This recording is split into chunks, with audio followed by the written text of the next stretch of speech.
My dear brothers and sisters in the Lord, a blessed morning to everyone. Good morning. Good morning, Father. Sabihin po natin, bawat gising is a blessing.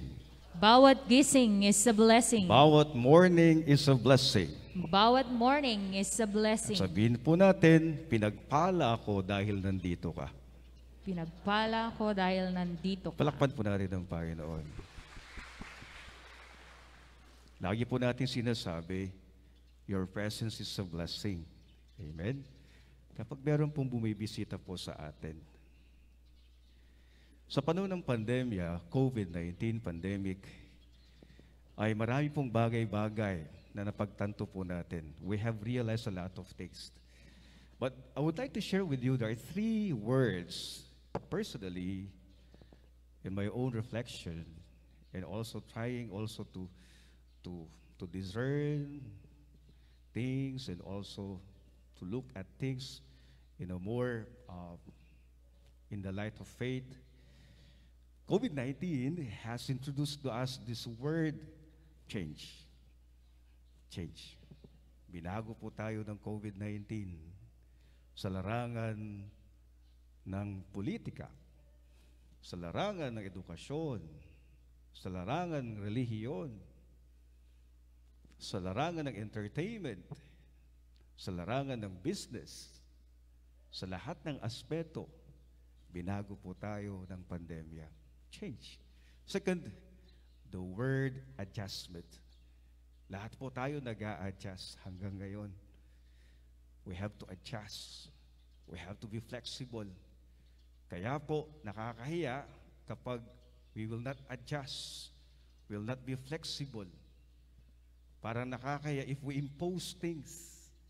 That is why the pandemic calls us to adjust. And third, the COVID-19 pandemic has also introduced to us, realize that everything is a process. Lahat po ay proseso. We will not get the perfect answers. We will not get the best solutions. Even the vaccines today, it's not perfect because we hear a lot of news that there are some what we call effects or contraindications or effects. But you see, everything is a process. Lahat po ay proseso.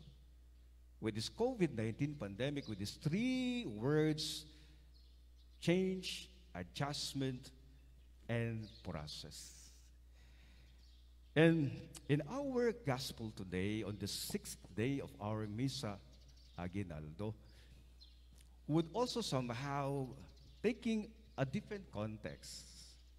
Personally, every time I come to read and reflect on this particular gospel account, which is the visitation of Mary to her cousin Elizabeth, para bang sa tingin ko, napakahirap po ngayon i-explain. Because it speaks about time. It speaks about presence. It speaks about our availability for others. But it's pandemic. How could we find time and visit one another if we are restricted? Most especially when we are under surveillance. Napaganda po ngayon dahil we have our sponsors today, our BFP, our PNP, and our beloved mayor and the LGU. And of course, the IATF.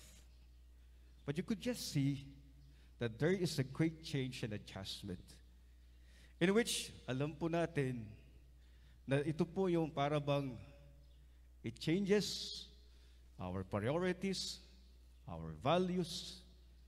But one thing in the gospel today, it doesn't change, is the very message of the visitation of Mary to her cousin Elizabeth. We know, my dear brothers and sisters, that stewardship is not only sharing our material possessions, material blessings. Stewardship is also hospitality.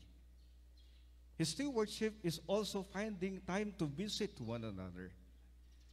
Stewardship is not making yourself available for one another. Today, we are virtually connected. This is the word. Virtually connected. But still we feel alone. Amen? We are virtually connected, but after the video call, after nakita po natin, nakausap natin ang ating kapamilya, nakausap natin ang ating kapatid, nakausap natin ang ating mga kaibigan, still we feel alone because we are just virtually connected. We are set apart. And this is actually we can say, it creates a kind of anxiety. There is loneliness. Maraming nangungulila po kayo. Dahil sa kagustuhan po nila na makapiling kanilang mga mahal sa buhay, lalong-lalo na sa Paskong ito. We would like to give time and presence for our loved ones. But then, my dear brothers and sisters, we are being challenged today that though we are virtually connected with one another, it should not be an excuse for us. Dahil po nagiging dahilan ng pandemic. Amen? Pag wala ka ng masagot sa isang solusyon sa problema, sasabihin po natin, pandemic. Kaya pag sinabi po nilang pandemic, you rest your case. You have to understand. But then, my dear brothers and sisters, let us go back once again to the very meaning of the visitation of Mary. It was an encounter of two women filled with the grace of God. Sila'y puno ng biyaya. They are filled with the grace of God. That is why you could just imagine that the visit of Mary to Elizabeth has brought joy. That is why the greeting of Elizabeth to Mary was this: "Most blessed are you among women, and blessed is the fruit of your womb." Kaya nga po, ang feeling po ni Elizabeth, siya'y pinagpala ng Diyos dahil siya binisita ng kanyang pinsang si Maria. And in our greeting while ago, sabi po natin, pinagpala ako dahil nandito ka. I am blessed by your presence. Yes, indeed, it is. Dahil po, hindi po natin naiisip na pag may bumibisita po sa atin, pinagpala po tayo. Amen? Dahil naalala po kayo. Amen? Depende lang kung iba yung bumibisita sa inyo. Amen? Kung naniningil, hindi ka pinagpala. No? Iniiwasan po natin. But then, my dear brothers and sisters, let us not make as an excuse this pandemic. But even we may not be physically present with one another, a simple message, a simple call, and the most important is praying for them this Christmas will be enough to be connected with them. Ako po, bilang isang pong anak, there is always all this struggle of feeling towards my mother. Because every time when I see her, we are 2 meters apart. Because she is a paralyzed. No? Para bang she is the most prone. I just wave my hand. I could not kiss her. I could not get her hand to bless me. It has been 9 months. But I know by my mere presence and saying hi, and goodbye is enough for her to get inspired to keep the life going. Let us not make excuse in this time of pandemic.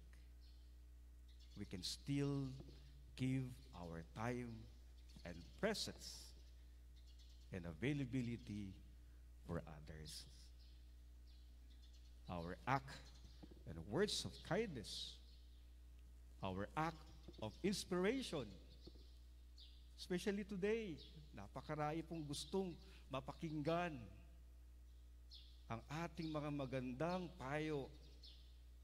Especially today, marami po sa atin, our mere presence is enough to see that they're not alone in this most difficult time. My dear brothers and sisters, stewardship, as we always say, is the ability to share the things that we have.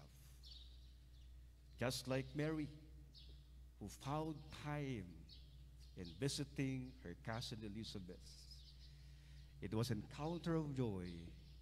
It was an encounter of blessing. May this season bring us to realize, after all, again, we can still be connected even we are set apart. Praying for them, sending them message, and also, if there is a way to call them, to let them feel that they're not alone in this most difficult time. Amen.